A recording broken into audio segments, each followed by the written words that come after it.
And now, for a moment of clarity. So I got a question for y'all. Y'all seen JD Vance?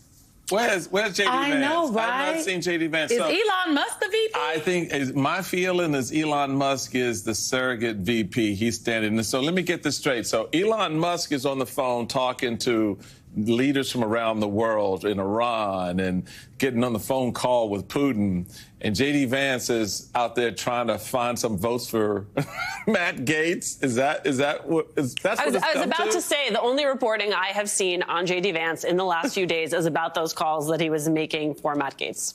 You know, it's really crazy. Just so people understand out there at home, you know, during this is the transition, right? So during the transition, it is when the president-elect is putting together the 100-day plan for the government where the president-elect is picking the cabinet members. And when Joe Biden was the president-elect and Kamala Harris was the vice president-elect, she was in all of those meetings. She was going back and forth to Delaware. We was going up the road every day to Wilmington because that's where the president was, the president-elect.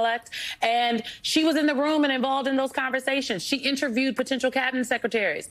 The president-elect cared about what she had to say.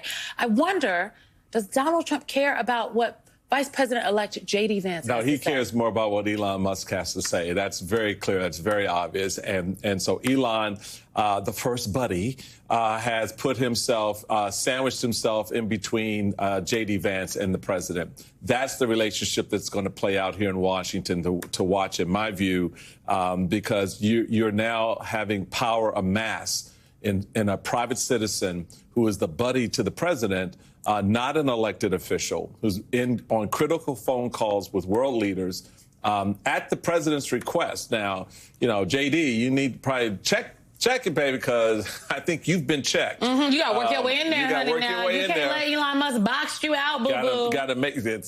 That's it. Boxed out, boo-boo. That's a hard way to go. Talk about triple B. Do you think that there comes a point, though, where there is a fissure between Musk and Trump? I mean, that is, he does seem to be spending a lot of time with the man. Well, this whole, we're gonna create an agency to get rid of agencies is just BS. I mean, it's just crazy.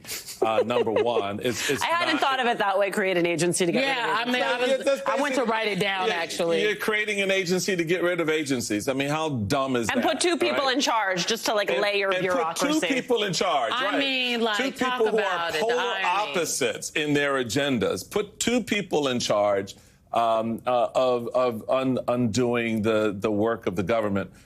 So, folks, all of this is smoke and mirrors crap. It's crazy. It is. If the Congress has any self-respect left, okay, let me.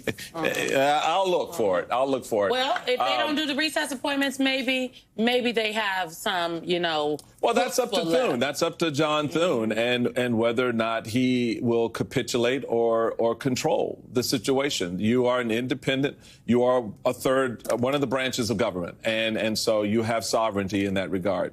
But I think in the totality of all of this, there's a lot of noise. Oh, we're going to get rid of this agency and that agency. But no one's press. Could you ask them the question? When you create that hole in this government service space, what are you replacing it with? How are you going to provide for those citizens who rely on those services of government to help them deal with some really profoundly important issues in their lives? So, yeah, create an agency to get rid of an agency. That's... Don't make no sense. Government at work. Catch Michael Steele on The Weekend, Saturdays and Sundays, 8 a.m. to 10 a.m. on MSNBC.